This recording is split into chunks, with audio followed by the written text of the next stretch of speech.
a thing थमखिबगी मरम खंगलकदबने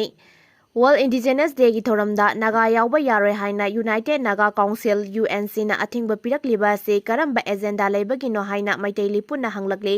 Manipur Press Club की थांगजिंग हॉल द पांगथोकपा पाउगी मिफम अमदा मैतेली पुनगी लुसिंगबा हाइसनाम सेलाना हाइके मणिपुर दा खुंदामिनरिबा येलो फुरुप 13 की मनुंगदा नागासु अमने नागा फुरुप की मियोइसिंगबु इंडिजिनस डे की थोरमदा सरुक याबा यारोय हाइना UNC ना अथिंग पिरिबा से करी मरम किनो हाइबदु अथुबा मतमदा सेंगदोरकदबनी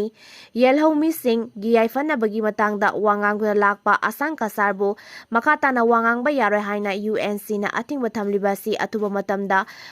हंदोकदबनी चुराचांपुरदगी मियोइ अहोम ब्राउन शुगर केजी अमगा ग्राम चहुंगा कोनना पुलिसना फागतख्रे मनपुर पुलिसना चथरकपा ड्राइव मयाई काबा निसा ललोनबा मियोइ सिंह फागतपा लेप्त्रे ngarangsu मनपुर पुलिस की कांगबुना चुराचांपुर डिस्ट्रिक्ट की सिंहार पुलिस स्टेशन कोनबा पायोनियर कैंप मनाक्तगे मियोइ अनि ब्राउन शुगर केजी अमगा ग्राम चहुंगा कोनना फारे हाइरे फारबा मियोइ अनुदे सोंगपी खोलुई विलेज तगे लुंगौ सिम अमदे सोंगपी विलेज तगे Ngamin lan kawe makoi anina brown sugar sing adu sapon kep samga tara mathoi da hapna purakibani makoi na tongguna lakhiba Yamaha MT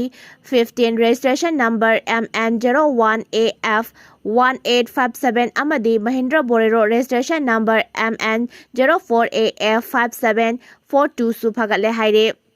Nakal amaromda tha asigi tarani pandasum Manipur Police ki kangbuna Singjamai Police Station ke manung chanba Imphal College area dagi e-rickshaw registration number MN01AJ 9040 da puduna lakhiba Codeine phosphate bottle chaniga marfu nipan ase kwakaiten ningthem kol dagi khetri mayum nawba chahi kuntramari kauba mioi asiga konana phagatle haire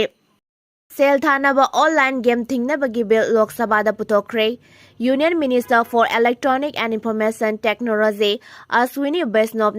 ngasi Lok Sabha da Promotion and Regulation of Online Gaming Bill lisingani kunmanga putokre bill adu putokpada opposition ge maikai de sarang na bathogalakpa maramna matam khara Lok Sabha gi mifam jeithokpata ke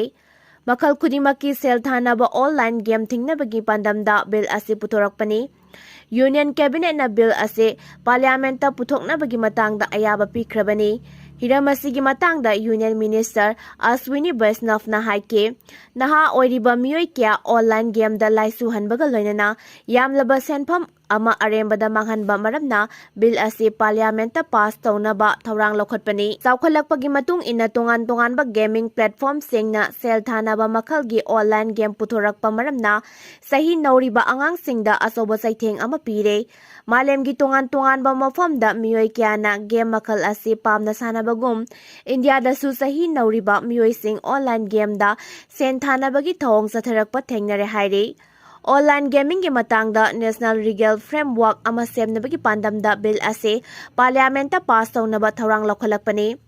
Karigumba bill ase pass taurabade makhl khudingma ki paisa thanaba online gaming sing thinglagane athingba ase ge mayokta kanagumba na online gaming promote tawraklabade sahi ahum phawba jail da thambaga loinana lupa crore ama fine thihan gadore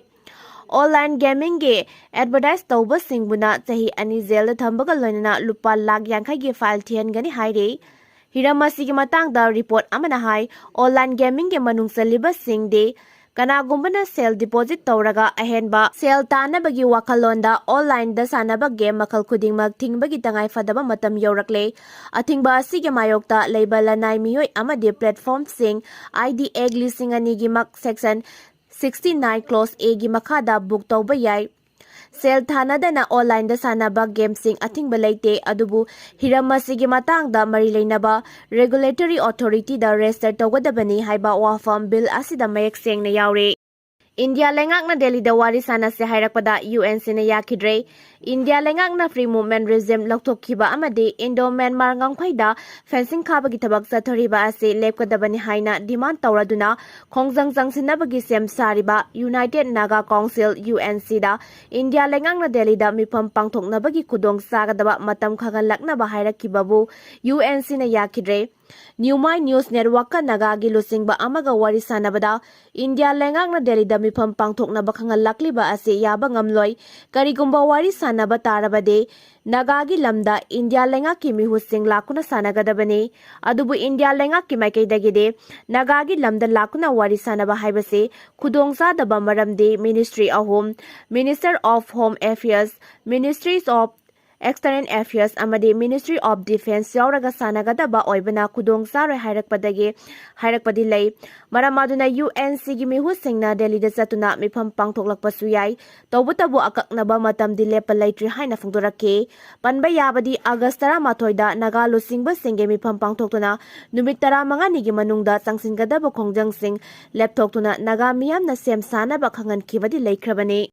Lengak resign taukiba adu matik sadre haina taukibani loken mamangda leiramba lengak adu resign taukiba matik sadre haina taukibani mamangda amukta thengna khidraba miyambu manaba mijeng yengba ngamba state asida anouba lengak ama leiragani haina wangoi AC ge MLA khuraijam loken phongdokre wafam asi ngasi Paubitek Development Forum na sinduna wangoi AC ge manungchana Paubitek mamang lekai community hall sangabagi thoramda phongdokibani MLA Local Area Development Fundagi nauna saba loiduna miyamda khusinnaba thoranga mari leinana mahakna makhatana hai mamangda leiramba lengak adu matik sadre haina resign tawkibani state asida president rule lakhiba mafam matamna yadabadagi lakhibani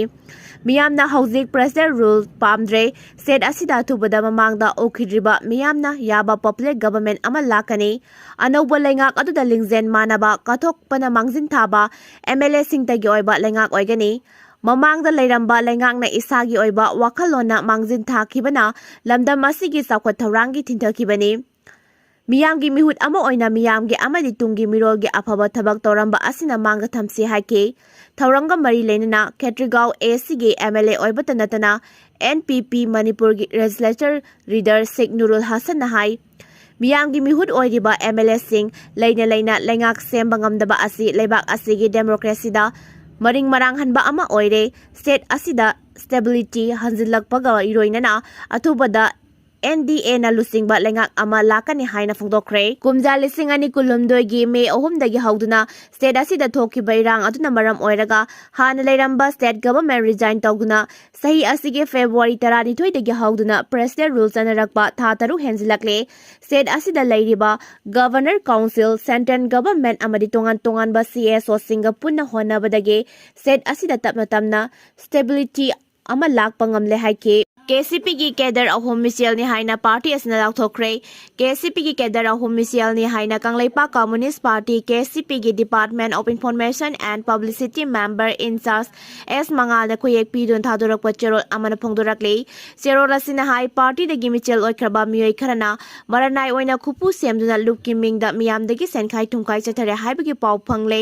Jiribam police station manung sanba mongbung dage khoman them singlai atopa ming umakanta chahi kuntra taruk ningthau khong mayai lekai dagi prokhambam tomtil atopa ming nautol sahi kunmanga amasung wangoi police station ki manung chanba irom maijang mayai lekai dagi soibam phirepa atopa ming